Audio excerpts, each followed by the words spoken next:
Dear children and grandchildren, we are very fortunate to live in this country. I believe there is no other like it, and we do not pay attention to it.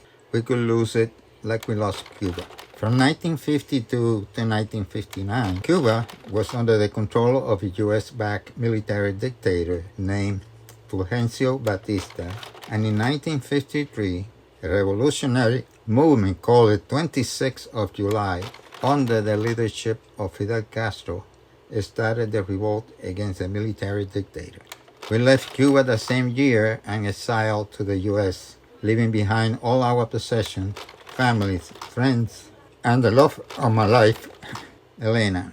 On December 31st, 1959, Cuba dictator Fulgencio Batista cowardly fled the country, ending a 3-year war against the leftist forces of Fidel Castro.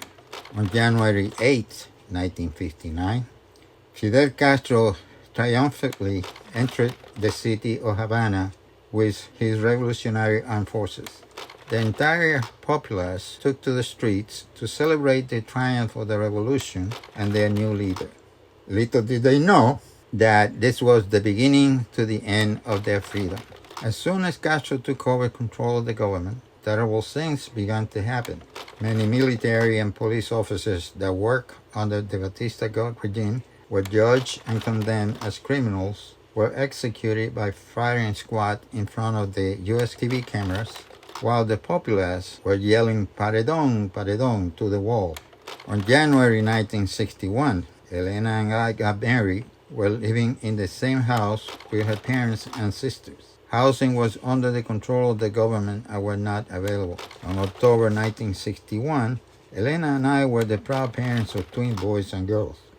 But this time, the entire family had decided that we can no longer continue to live under such a repressive and tyrannical government. In October 1962, after months of waiting, the permits to leave Cuba arrived. On October 12, 1962, we finally arrived in Miami, Florida, and for the first time in years, we felt free.